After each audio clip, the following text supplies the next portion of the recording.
But I also want to let you guys know that relationships aren't perfect. There's always going to be something that you need to talk about and work through.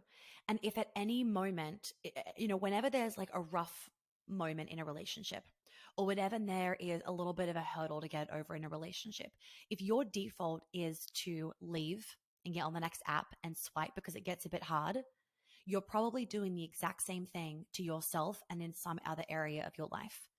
I encourage your default to start to be less modern social media vibes and allow your default to be that when there is a road bump, when there is something a little bit sticky and hard that comes up, allow your default to now be intimacy, to soften, to work through the thing.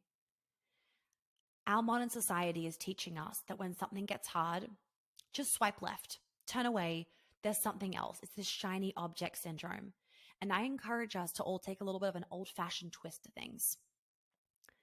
What has made those relationships stay together for 65 odd years that we still hear about these days, of our grandparents or our friends' grandparents or whatever it is, and they've been together and they're still in love 70 years later? What has made that work? They didn't have social media. They didn't question their relationship when things got hard.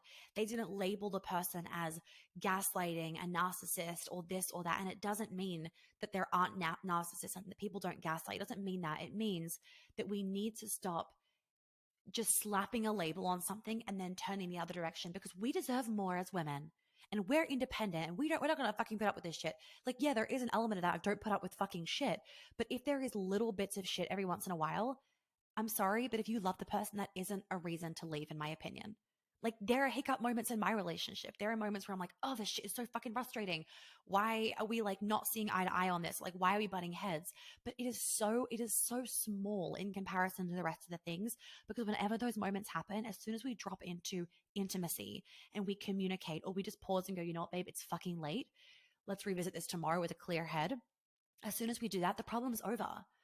And we are always coming back to love, because we really both have this mindset, and I encourage you guys to have it for yourselves as well, of not giving up, of we are in this relationship for the long haul. We are not doing what people are doing these days of when things get rough, fuck it, we're leaving. We are making sure from the get-go our needs, our desires, our values are being met, are being expressed. We are not like shoving things under the carpet.